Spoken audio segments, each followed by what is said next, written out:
नमस्कार साथियों, स्वागत है आप सभी का अंकित इंस्पायर्स इंडिया पर। मैं हूं अंकित अवस्थी। जैसे ही सीज फायर खत्म होने के बाद अमेरिका से ये उम्मीद की जा रही थी कि युद्ध समाप्त हो जाएगा, ईरान और अमेरिका अब नहीं झगड़ेंगे। शायद ये गलतफहमी ही रही होगी, क्योंकि आज जिस खबर का हम जिक्र कर रहे हैं वो है यूएई के ऊपर ईरानी हमला। और खबर आ रही है यूएई के सबसे ज्यादा व्यस्ततम एक ऐसे पोर्ट से, जिस पोर्ट को यूएई ने स्ट्रेट ऑफ हॉर्मुज का बाईपास बना लिया था। फुजैरा पोर्ट के ऊपर ईरान का हमला हुआ है और ऐसे में भारत की कड़ी प्रतिक्रिया आई है, क्योंकि उस हमले में 3 भारतीयों के घायल होने की भी सूचना है। स्ट्रेट ऑफ हॉर्मुज चर्चा में है, आप सभी अब तो इसके विषय विशेषज्ञ हो चुके हैं।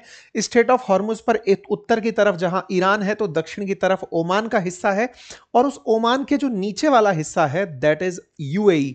असल में यूएई को, जो कि यूनाइटेड अरब अमीरात, जो 7 अमीरातों से मिलकर बना हुआ है, उसमें एक हिस्सा जो फारस की खाड़ी की तरफ है और उसका एक हिस्सा यूएई का ओमान की खाड़ी की तरफ है। यानी स्ट्रेट ऑफ हॉर्मुज में ना खुलते हुए ये बाहर की तरफ खुलता है। और ये वाला जो एरिया है, इस तरफ है फुजराह पोर्ट, जो कि स्ट्रेट ऑफ हॉर्मुज का बाईपास है, और इसी की वजह से यूएई इन दिनों ऑयल एक्सपोर्ट कर रहा है। स्ट्रेट ऑफ हॉर्मुज की जगह इसका इस्तेमाल हो रहा है। भारत भी लगभग 6 लाख बैरल पर डे तेल इस फुजराह पोर्ट से मंगाकर अपनी आवश्यकता की पूर्ति कर रहा है। और आज इसी फुजराह पोर्ट पर हमला हुआ है। इस हमले के साथ साथ कहानी निकलती है कि अमेरिका ने बदले की कार्रवाई करते हुए ईरान की 4 फास्ट बोट्स को डुबो दिया है। फास्ट बोट्स का डूबना, साथ में फुजरा पोर्ट पर भारतीयों का घायल होना, भारत की कड़ी प्रतिक्रिया आना, इन सभी खबरों को विस्तार से आज के सेशन में जिक्र करना शुरू करते हैं। साथ में आपको यह भी बता दें कि एक पैनल डिस्कशन मैंने हाल ही में पूरा किया है, आज ही पूरा किया है, बंगाल में क्या होगा इसको लेकर के। क्योंकि जिस तरह के राजनीतिक हथियार अब तक टीएमसी अपनाते आई थी पोस्ट पोल इलेक्शन के बाद वायलेंस के नाम पर, बीजेपी बंगाल में बहुमत में है, लेकिन चुनौतियां क्या हैं, एग्जीक्यूशन क्या होंगे, कौन रहेगा सत्ता के अंदर, क्या शुभेंदु बनेंगे सीएम, या फिर ममता बनर्जी और अभिषेक बनर्जी मतलब वहां बंगाल में रुकेंगे, या फिर उनके साथ वैसा ही होगा जो अब तक पुराने दिग्गजों के साथ होता आया है। इन सारी बातों को हमने इस पैनल डिस्कशन में कुछ दिग्गज पत्रकारों के साथ डिस्कस किया है। आप इसे अवश्य सुनिएगा, लिंक मैंने कमेंट बॉक्स में लगा दिया है। इस सत्र का नाम इंडिया दैट इज भारत है। ये एक हमारी नई सीरीज है, नया प्रयास है। इसे आप अपना प्यार और समर्थन अवश्य दीजिए। साथियों, हम लोगों ने चर्चा जो आज करनी है वो इस बात की कि पर्शियन गल्फ में जहां स्ट्रेट ऑफ हॉर्मुज चोक करके इस तरफ से आने वाले सभी जहाजों को ईरान रोक कर बैठा है, उसी ईरान ने आज यूएई का वो हिस्सा जो ओमान की खाड़ी की तरफ खुलता है, वहां पर हमला किया है। यह हमला इस फुजराह करके जो जगह है, इस पोर्ट के ऊपर हुआ है। यह जगह मैंने आपके सामने मार्क कर दी, शायद अब आप इसको रिलेट करके समझ पाएं। यानी कि स्ट्रेट ऑफ हॉर्मुज से अगर कोई जहाज नहीं आ पा रहा, तो यूएई ने असल में स्ट्रेट ऑफ हॉर्मुज का ही विकल्प इसे बनाया हुआ था, और इस पोर्ट के माध्यम से ही यूएई का बहुत सारा तेल इसको क्रॉस करते हुए यहां पर पहुंचता था। इस जगह की तस्वीर अगर एरियल व्यू से देखी जाए गूगल मैप के माध्यम से, तो यहां पर बहुत सारे आपको फुजरा रिफाइनरी के नाम पर बहुत सारे ऐसे ऑयल के छोटे छोटे से टैंकर्स दिखाई दे जाएंगे, जो कि जूम इन करने पर बहुत बड़े ऑयल टैंकर्स के रूप में दिखाई देंगे। अगर मेजर ऑयल लोडिंग टर्मिनल्स की बात की जाए, तो ये गल्फ कंट्रीज का तीसरा सबसे बड़ा ऑयल लोडिंग कंटेनर डिपो है, जो कि one of the world largest bunkering and oil storage capacity के रूप में जाना जाता है। इसी फुजराह पोर्ट को हॉर्मुज का इस विकल्प माना जाता है, क्योंकि जब स्ट्रेट ऑफ हॉर्मुज बंद था, तो यहीं से होकर के यूएई का तेल बाहर आ रहा था। इसकी क्षमता 1.5 से लेकर मतलब 1.25 मिलियन बैरल प्रतिदिन ऑयल उत्पादन की है, और यहां से 350 से 400 किलोमीटर लंबी पाइपलाइन के माध्यम से आबू धाबी के अंदर, आबू धाबी बोले तो ये जो यूएई का इधर वाला जो हिस्सा है, जो पर्शियन गल्फ की तरफ है, यहां से तेल को ले जाकर के फुजराह पोर्ट तक एक पाइपलाइन के थ्रू पहुंचाया जाता है, यानी स्ट्रेट ऑफ हॉर्मुज को प्रभावित किए बगैर। यही कारण था, हाल में आपने खबर सुनी थी कि यूएई ने कहा था कि वो ओपेक के गठबंधन से बाहर आ रहा है, क्योंकि यूएई को ओपेक में रहते हुए 3 मिलियन बैरल प्रतिदिन ऑयल उत्पादन करने की क्षमता ही परमिटेड थी, लेकिन ओपेक से बाहर निकल के वो 5 मिलियन बैरल ऑयल प्रतिदिन उत्पादन करना चाहता है, और उसके लिए ये एक अच्छा रूट निकल कर आ गया है। जब स्ट्रेट ऑफ हॉर्मुज बंद है, तो वो यहां से तेल को निकाल करके बाहर भेज सकता है। तो ऐसे में यहां दुनिया के सबसे बड़े ऑयल भंडारण समूह हैं, 18 मिलियन घन मीटर यानी 70 मिलियन बैरल के आसपास यहां पर ऑयल की क्षमता है। ऐसे में फुजराह पोर्ट पर अब हमला होना यह समझाता है कि यह बड़ा ही स्ट्रेटेजिक था और ईरान ने सोच समझकर, ताकि यूएई को असर दिया जाए तो अमेरिका भी उस दर्द में पीड़ित हो। फुजरा पोर्ट को दुनिया के 4 बड़े जहाज ईंधन आपूर्ति केंद्रों के रूप में माना जाता है। यहां पर कल शाम को यह हमला हुआ, जिसकी तस्वीरें आपके सामने कुछ इस तरह से निकल कर आ रही हैं। कल भारत के अंदर विधानसभा चुनावों के चलते बहुत सारी जगहों पर न्यूज़ कवरेज में इसको जगह नहीं मिल पाई। आज हमने आपके सामने इस खबर को इसलिए रखा है क्योंकि अगर यह जगह प्रभावित हुई तो भारत के पास स्ट्रेट ऑफ हॉर्मुज बंद होने के बाद यूएई से जो तेल आ रहा था, अब वो भी प्रभावित होने लगेगा, क्योंकि इस जगह की ये तस्वीरें निश्चित ही भारत की ऑयल सप्लाई को बाधित कर सकती हैं। यहां पर जो ये हमला हुआ, इसके लिए कई ballistic missile, cruise missile, drone हमले किए गए थे, लेकिन यहां पर तैनात जो सुरक्षा सिस्टम था उसने इन हमलों को कुछ तो नाकाम किया, लेकिन उसके बावजूद भी ईरान की तरफ से दागी गई ड्रोन्स ने यहां पर इस तरह के हालात पैदा कर दिए हैं। इतनी बड़ी संख्या में यहां पर मतलब जहाज तेल ले जाने के लिए खड़े हैं, बड़ी संख्या में ऑयल कंटेनर डिपो के रूप में यहां पर बहुत सारे ऑयल टर्मिनल्स बने हुए हैं। ऐसे में इस तरह की घटना होना दुनिया के लिए एक चिंता का सबब है। यूएई के द्वारा कल इसकी जानकारी पब्लिक को दी गई। यूएई के द्वारा बाकायदा इसका अलर्ट सबको दिया गया और जैसे ही इसका अलर्ट आया, दुनिया भर से प्रतिक्रियाएं आना शुरू हो गई। यूएई की तरफ से जो जानकारी दी गई उसमें यह जानकारी थी कि जब से ईरान का अटैक शुरू हुआ है, मतलब जब से यह युद्ध शुरू हुआ है, तब से 549 बैलिस्टिक मिसाइलें अब तक ईरान पर दागी जा चुकी हैं। 29 क्रूज मिसाइलें दागी जा चुकी हैं और 2260 ड्रोन अब तक यूएई के ऊपर चलाए जा चुके हैं। इनमें से जो कल की घटना थी उसके अंदर 4 यूएवी, 3 क्रूज मिसाइल और 12 बैलिस्टिक मिसाइल दागी गई, जिनकी वजह से ये सारी स्थितियां बनकर के आई। खबर बनकर आती है मिनिस्ट्री ऑफ एजुकेशन की तरफ से यूएई के अंदर कि बच्चों की छुट्टियां अनाउंस कर दी गई 8 मई तक के लिए, ताकि लोग घरों में रहें और इस स्थिति में किसी प्रकार के हताहत ना हो। जब यह सूचना यूएई की तरफ से बाहर आई तो उसके बाद में मार्क कार्नी यानी कि कनाडा की तरफ से यूएई के समर्थन में और ईरान के विरोध में ट्वीट किया गया, यानी कि सोशल मीडिया पर प्रतिक्रिया दी गई। ऐसे ही जर्मनी की तरफ से यूएई के समर्थन में प्रतिक्रिया दी गई, ऐसे ही ईयू की तरफ से प्रतिक्रिया दी गई, इमानुएल मैक्रोन की तरफ से, फ्रांस की तरफ से प्रतिक्रिया। कुल मिलाकर बात यह है कि दुनिया भर के देश तुरंत प्रभाव से यूएई के साथ कनेक्ट हो गए।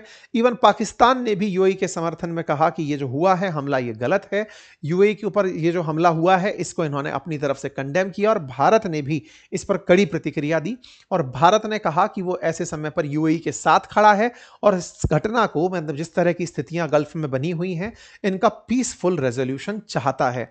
इस तरह की जो जानकारियां हैं जब ये सोशल मीडिया पर आने लगी तो एकदम इंपैक्ट आया कि अब तेल का रास्ता बाधित होगा और अगर तेल का रास्ता बाधित होगा तो तेल सप्लाई के बाधित होने से ऑयल के प्राइसेस बढ़ेंगे। तो कल शाम होते होते ही ऑयल प्राइसेस में $114 प्रति बैरल के हिसाब से क्रूड का भाव चढ़ते हुए दिखाई दिया।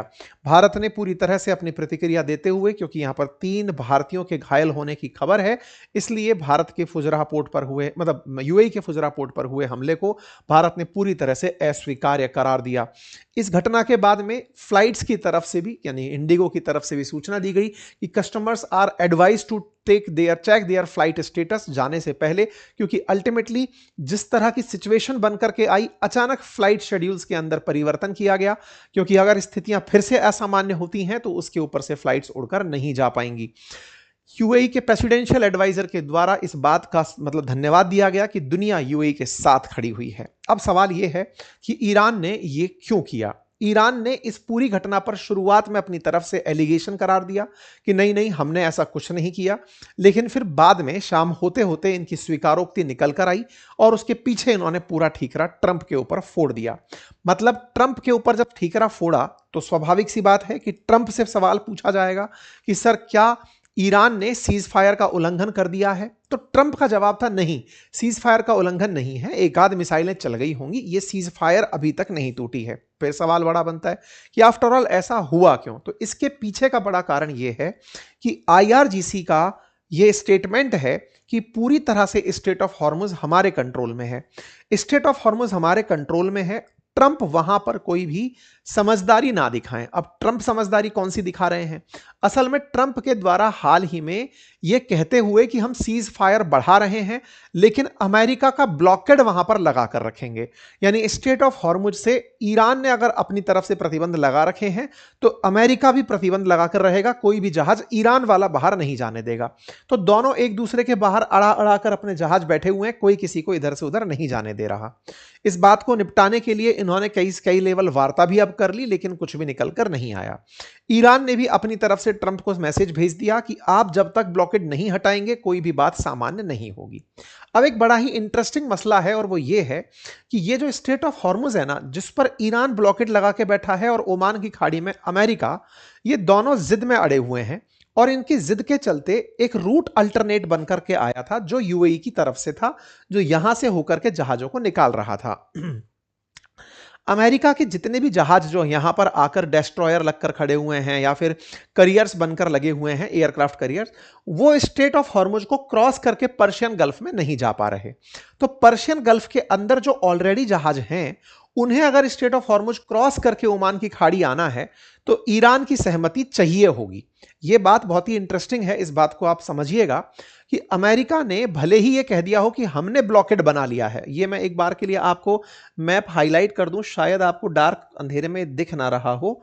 यह मैं आपके सामने एक बार के लिए मैप को मार्क कर देता हूं। यह आप पर्शियन गल्फ को आप समझने का प्रयास कीजिए, ये पूरा की पूरा गल्फ एरिया है। तो ऐसे में क्या हो रहा है कि इस तरफ अमेरिकी जहाज लगे हुए हैं, इधर ईरान लगा हुआ है, और अमेरिकी जहाज अभी इस तरफ जाने की जब भी प्रयास करते हैं, उन्हें डर इस बात का होता है कि यहां पर लगे हुए माइंस या फिर हॉर्मुज में तैनात आईआरजीसी की जो बोट हैं वो अमेरिका का नुकसान पहुंचा देंगी। तो अमेरिका ने अपने जहाजों को इस रास्ते के बाहर ही खड़ा करके रखा हुआ है। अब क्या होता है, दुनिया भर के पास एक संदेश जाता है कि साहब हमारे जो जहाज यहां खड़े हुए हैं उन जहाजों को हम कैसे लेकर आएं। सप्लाई अटक गई, दुनिया भर के जहाज अंदर खड़े हुए हैं, चाहे सऊदी के पास, कतर के पास, ओमान के पास, इराक के पास खड़े हुए हैं, वो निकल नहीं पा रहे। तो ट्रंप ने हाल ही में एक बयान दे दिया और उस बयान का नाम रखा इन्होंने ऑपरेशन फ्रीडम। इन्होंने कहा कि मैं यहां पर जो जहाज खड़े हुए हैं, अंदर जो स्ट्रैंडेड जहाज खड़े हुए हैं पर्शियन गल्फ में, उनको निकलवाने के लिए एक प्रोजेक्ट फ्रीडम शुरू कर रहा हूं। ये प्रोजेक्ट फ्रीडम क्या था? प्रोजेक्ट फ्रीडम था कि अगर कोई देश अमेरिका से कहेगा कि मेरा जहाज अंदर खड़ा है, उसे इस रास्ते से बाहर निकलवा दो सुरक्षित तरीके से, तो हम हेल्प करेंगे। ट्रंप ने बकायदा इसका अनाउंसमेंट कर दिया था कल। और प्रोजेक्ट फ्रीडम का कुल उद्देश्य यह था जहाजों को इस रास्ते से बाहर निकलवाना। जो अमेरिका खुद अपना जहाज ले जाके अंदर नहीं पहुंचा अब तक, वो अमेरिका दूसरों से कह रहा है कि तुम आ जाओ, मैं तुम्हें बाहर निकलवा दूंगा। कैसे निकलवा दोगे? टेक्निकली प्रोजेक्ट फ्रीडम के नाम पर अमेरिका दुनिया भर के देशों की सेनाओं को बुलाना चाहता है कि तुम भी आ जाओ, तुम्हारा जहाज फंसा है तो। जैसे कुछ दिन पहले अभी जर्मनी ने कहा था कि हम अपने लिए कुछ तो प्रयास करेंगे ही, फ्रांस ने कहा, ब्रिटेन ने कहा, सब देशों को अब यह याद दिलाया जा रहा है तुम्हारे जहाज खड़े तो निकलवाने तो आ जाओ। साउथ कोरिया से कहा गया तुम तो आ जाओ। सबसे कहा जा रहा है जिसके जहाज फंसे हैं मैं हेल्प करूंगा। हेल्प क्या करोगे? खुद तो बाहर खड़े हुए हो, खुद तो अभी स्ट्रेट ऑफ हॉर्मुज के अंदर एंट्री नहीं कर पा रहे हो। इन्होंने जब यह अनाउंस किया तो एक मोमेंटम बना, क्योंकि दुनिया के बहुत से देशों को तो यही नहीं पता है कि अमेरिका कहां फंसा पड़ा है और वो कहां चोक पॉइंट है जिसको वो खुद ब्लॉकेड करके बैठ गया है। ऐसे में अमेरिका की ये जो स्ट्रेटेजिक बयानबाजी है दुनिया को दिखाने के लिए कि मैं हेल्प करने वाली स्थिति में हूं, ईरान ने इस मोनोटोनी को तोड़ दिया। अमेरिका भले ही दिखा रहा हो कि देखो हमने ब्लॉकेड लगा रखा है, ईरान ने कहा आपका जो ब्लॉकेड है ना, उससे आप जहाज निकलवा नहीं सकते। अगर आपने निकलवाने का अनाउंसमेंट भी किया तो देखो मैंने आपके एक करीबी के ऊपर गोला फेंक दिया। यूएई के ऊपर जो हमला है वो अमेरिका के ऑपरेशन फ्रीडम के अनाउंसमेंट की प्रतिक्रिया थी कि आप अगर ये प्रयास करोगे तो मैं आपके जो मित्र राष्ट्र हैं उन पर हमला करूंगा। उन पर हमला होगा तो आप पर हमला है, वो टेक्निकली वो आपसे नाराज होंगे, तो हमें कोई दिक्कत नहीं है, हम आप पर तो हमला करेंगे ही नहीं, हम यूएई पर हमला करेंगे। यही कारण हुआ। तो ट्रंप ने जो ये खेला किया ना, असल में जो अनाउंसमेंट किया, इस प्रोजेक्ट फ्रीडम की प्रतिक्रिया ईरान ने अपनी तरफ से दे दी और अमेरिका को साफ कहा कि आप कृपया करके यहां से दूर रहना, अपने शिप लेकर मत आ जाना, हम यहां पर गोला चला देंगे। तो साहब कुल मिलाकर के इस स्ट्रेट ऑफ हॉर्मुज शुरू होने से पहले ही खत्म हो गया, यानी कि अमेरिका का ऑपरेशन फ्रीडम चल ही नहीं पाया। सेंटकॉम अपनी तैयारियां दिखा दिखाकर लोगों में माहौल जरूर बना रही है। उम्मीदें सबको हैं कि भाई किसी ना किसी तरीके से तो स्ट्रेट ऑफ हॉर्मुज को ओपन करवाया जाए ताकि दुनिया को तेल की सप्लाई मिले। अभी जो स्ट्रेट ऑफ हॉर्मुज की सप्लाई बाधित हो रखी है उसके चलते वैश्विक स्तर पर क्रूड के दाम बढ़े हुए हैं। खैर अब देखने वाली बात यह होगी कि ईरान को कंट्रोल कैसे किया जाए। ट्रंप का कहना यह है कि सेंटकॉम ने 4 वो जो बोट उड़ती है ना इनकी, वो पानी में उड़ती है, पानी में चलती है, छोटी छोटी सी बोट जो है, बी बोट्स जिस तरह की हैं, हनी बी बोट्स, उन बोट्स को टारगेट अमेरिका के द्वारा किया जा रहा है ताकि उन बोट्स के माध्यम से आईआरजीसी के प्रभाव को कम किया जा सके। हालांकि आईआरजीसी ने साफ कहा है हमारी सारी की सारी बोट सुरक्षित हैं। इसके ऊपर प्रतिक्रिया के रूप में कहा जाए तो केवल ईरान की प्रतिक्रिया इतनी है कि आपका प्रोजेक्ट फ्रीडम असल में प्रोजेक्ट डेडलॉक है, इससे कुछ नहीं होगा।